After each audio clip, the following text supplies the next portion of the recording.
Very good morning to you all. Today, this class is for class 8 and the topic is ecosystem. Now, under this topic, we will be learning today ecology, forest ecosystem, flora and fauna, and ecological pyramids, and about trophic level we will learn. Now, so first of all, we will learn about ecology. What is ecology? Ecology means the interrelationship between the biotic and the abiotic factor. Means the living and the non-living factor. The interrelationship between the living and the non-living factor is called as a ecology. Now, why this living and non-living factor is interacting? This living and non-living factor is interacting with each other so that the ecosystem could maintain itself. So that the ecosystem must be in a balanced way. Now, we will see that what is forest ecosystem. Under forest ecosystem, first of all, we will find abiotic components. We all know what is abiotic components. Wind. Non-living components are abiotic components. Living components are biotic components. So in abiotic components, what are the components will come under? Soil, wind, organic matter. These are all abiotic components. Then biotic components will contain plant, animals, and all the living things present in the forest. Now, first of all, under the biotic components, we can find primary consumer. Who are the primary consumer? The consumer like grasshopper, like the small insect which is directly depending upon the plant, and plants and grasses are their prey. They are eating or they are consuming plant or the grasses. They are known as the primary consumer, who is directly depending upon the producer, that is plant. Then secondary and tertiary consumer. Secondary consumer is depending upon the primary consumer. For example, let's say if the primary consumer is grasshopper, then the secondary consumer will be frog or mice or any other insect or any other bigger pest. Now, what is tertiary consumer? These tertiary consumers are the bigger animals, tigers, lions. These are all the tertiary consumer. We human beings are also comes under the tertiary consumer. But here the main role is of the decomposers. What do these decomposers do? These decomposers will actually start eating the organic matter present on the soil. For example, an animal is dead, and that animal has been eaten by the other bigger animals, and its dead body is lying. Now there is no flesh, only bones. These bones and the other materials of the dead organism will be slowly eaten by these decomposers. And what are these decomposers composed of? Microorganisms like bacteria and other algae. These are the decomposers. So I guess it is clear till here. Now next is flora and fauna, a very important topic in the ecosystem. Flora is the botanical part of the ecosystem, means consists of shrubs, herbs, trees, plants, flowers. And fauna is the zoological part of the ecosystem, that is consisting of the animals, human beings and all. If at all human being is having interference in the forest, then it will come under fauna only. Now, what happens is, this flora and fauna are interdependent to each other. How? Let us first have a brief analysis. What does the flora do? The flora will absorb the carbon dioxide and release the oxygen. That oxygen will be taken by the fauna. The flora will provide the habitat so that the fauna can live. If there is no flora, the fauna cannot exist. This is what the flora is doing. What fauna is doing? As I said earlier, the flora is absorbing the carbon dioxide and releasing that oxygen. From where the flora is getting the carbon dioxide? From the fauna. Because fauna is absorbing oxygen and releasing carbon dioxide. Apart from that, the fauna is feeding on the flora. Means flora is feeding the fauna. Fauna is feeding upon the flora. Fauna is feeding upon the flora, and flora is feeding the fauna. Secondly, if the carbon dioxide is not liberated by the fauna, then flora cannot prepare its food. Very simple talk. Because flora is plant. And if there is no proper carbon dioxide, the plant cannot prepare its food by the help of photosynthesis. So there is an interdependence relationship. Now let us take a small example of a deer. What happens? In a forest ecosystem, we can see the deer is there. Now this deer is directly eating the grasses and it is directly eating the small plants. Now, when the deer is eating the plant and the grasses, the deer is also the food of the larger animals like fox or tiger or lion. Now let's say if there is no grass, no deer. No deer means no tiger or no lion. So there is an interrelation which shows very clearly that if one organism is missing, basically if the producer is missing, then the whole ecosystem is damaged. And what are those producers? Those producers are nothing but the grasses or the plants. Now, I hope it is clear till here to you. So there is an interdependency. Now if let's say in a forest ecosystem there is only plants and deers, so after a certain period of time what will happen? The population of deer will become higher and that ecosystem will not sustain, because to maintain a proper ecosystem there must be a specific number of producers, herbivorous, carnivorous. If there is not at all as such, then it will make a problem. The ecosystem will be damaged. So that is the reason why there must be a proper maintenance of the ecosystem. For a proper maintenance of the ecosystem, the flora and fauna must be balanced. If it is not, then there will be a problem. So I hope it is clear till here. Now, ecological pyramids. What are ecological pyramids? Ecological pyramids are the graphical representation of an ecosystem. That what are the producers are there, how many producers are there, how many herbivores are there, and how many carnivores are there, and how the number is fluctuating. That is ecological pyramid. And what is trophic level? Trophic level means each level in the ecological pyramid which provides energy to the upper next level. Means, let's say the producer is providing energy to the herbivores. Herbivores is providing energy to the carnivores. So that is what the trophic level means. Each such trophic level is a reservoir of energy which is providing the energy to the upper next trophic level. So basically there are three types of pyramids. So I hope this part is clear. You just go through the video for the upper part, because I am going to erase it off and then I will explain the ecological pyramids. Three types of pyramids I am going to explain. So what happens? There are totally three types of pyramids. Pyramid of number, pyramid of biomass, and pyramid of energy. So three types of ecological pyramids are there. So I am writing over here ecological pyramids. So based upon that I will make it ecological pyramids. So first of all, here what we need to do is we need to understand first what is the ecological pyramid. So first ecological pyramid is pyramid of number. So let us start with pyramid of number. Pyramid of number. Now let's say in a particular ecosystem there is a pyramid with, let's say we will talk about an ecosystem which is present in a pond. Let's say we will talk about an ecosystem which is present in pond. So inside the pond we can find that small organisms are there having chlorophyll within them and producing food. These are known as the diatoms. Diatoms.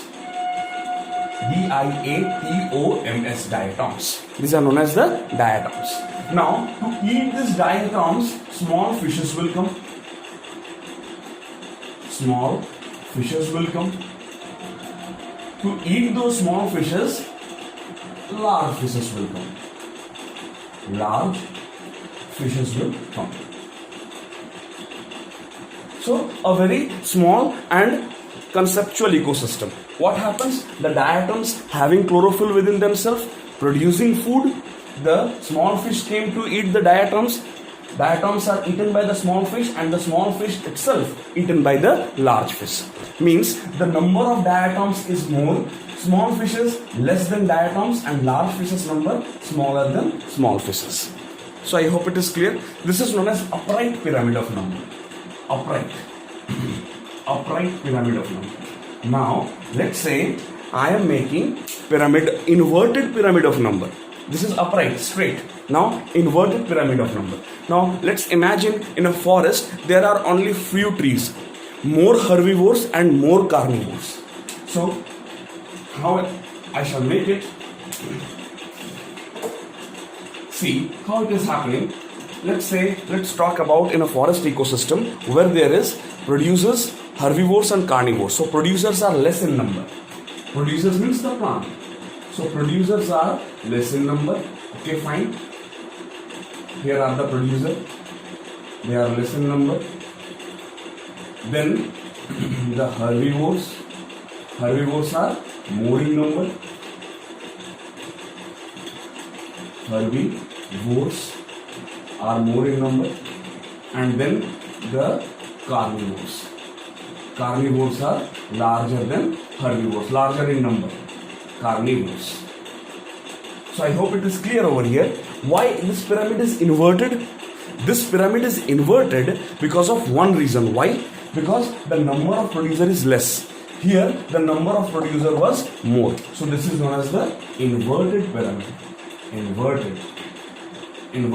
Why it is inverted? Because here the producer was more, here the producer is less. Here the small fishes were less, here the herbivores are more. Here the large fishes were much lesser, but here the carnivores are more. Just opposite. That is what pyramid of number. I hope it is clear till here. Now we will talk about pyramid of biomass. We'll talk about pyramid of biomass. So let us change the name over here. Pyramid of biomass. Under this pyramid, what happens? See, under this pyramid, what is biomass? Number you are knowing. Okay, 1, 2, 3, 4. That is the pyramid of number. Over. What is this biomass? Biomass means the living matter present in a particular ecosystem. In a particular ecosystem, how much is the living matter present? That is known as the biomass. So how we will make it? Let us talk about pyramid of biomass. What happens? There are also two pyramids we will make. Inverted pyramid and upright pyramid. So first we will make the upright pyramid. Let's say. So amount of biomass means amount of living matter contained in a particular ecosystem. So let's talk here that in a forest ecosystem where the trees are more. Where the trees are more means trees also living matter. So if trees are more, then automatically produces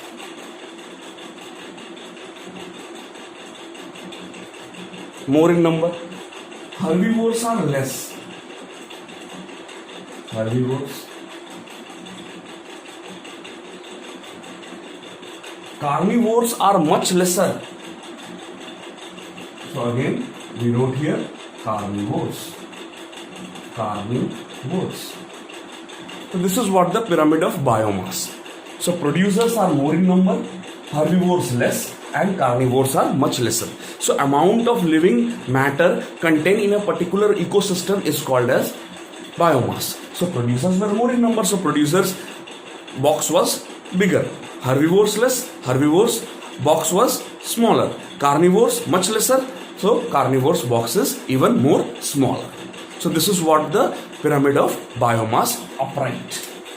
Upright, I must write here, upright. Upright. Now, if at all I am doing it in inverted way, then we have to see the pond ecosystem. I am talking about, this one is the forest ecosystem. Now we will talk about the pond ecosystem to see the inverted biomass. How the inverted biomass is working in the pond. In the pond, we can find small weeds are there. Those weeds are green in color, contains chlorophyll. So these weeds are smaller in number, but invites a large amount of small fishes. See. So what happens here? I am making an inverted pyramid of biomass. So here the weeds are there. Weeds means unnecessary plants grown in the pond. Unnecessary plants grown in the pond is called as weeds. But since they are plants having chlorophyll, they are producers. They can produce food. Now these weeds will invite a lot of small fishes. So I'm writing it in a short form, SF. SF means small fish. Now, these small fishes will be larger in number. So I'm making it again. What happens?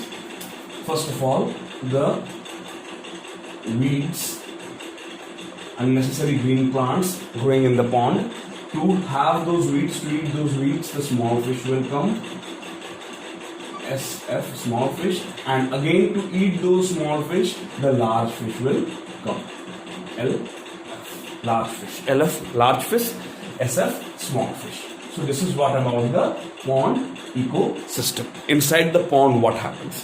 What happens? These weeds will produce food which will allow the small fish to eat. To eat those small fish, the large fish will come. Now, why it is inverted? Because weeds is a living matter. It is less in quantity, so its box is small. Small fish, much more quantity than the weeds. Its box is bigger.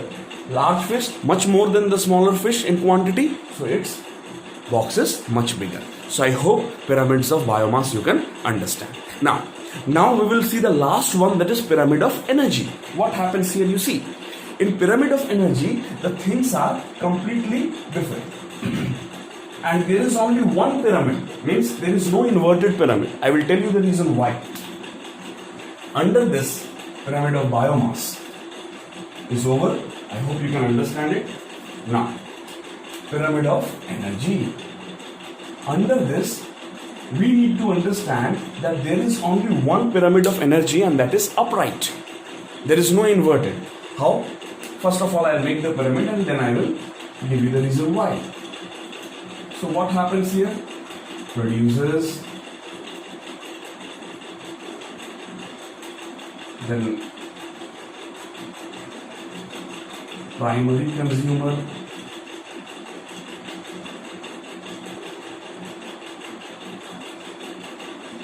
then secondary consumer.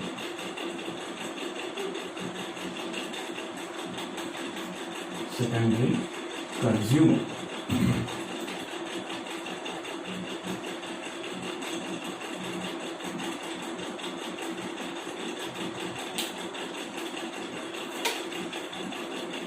I shall remake it again. Let us consider it in such a way.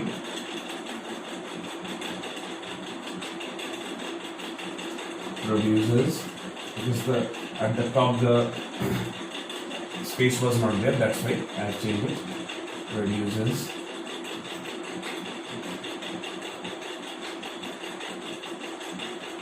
then comes SC, I am writing secondary consumer. Then, sorry, here it will be primary consumer, not secondary.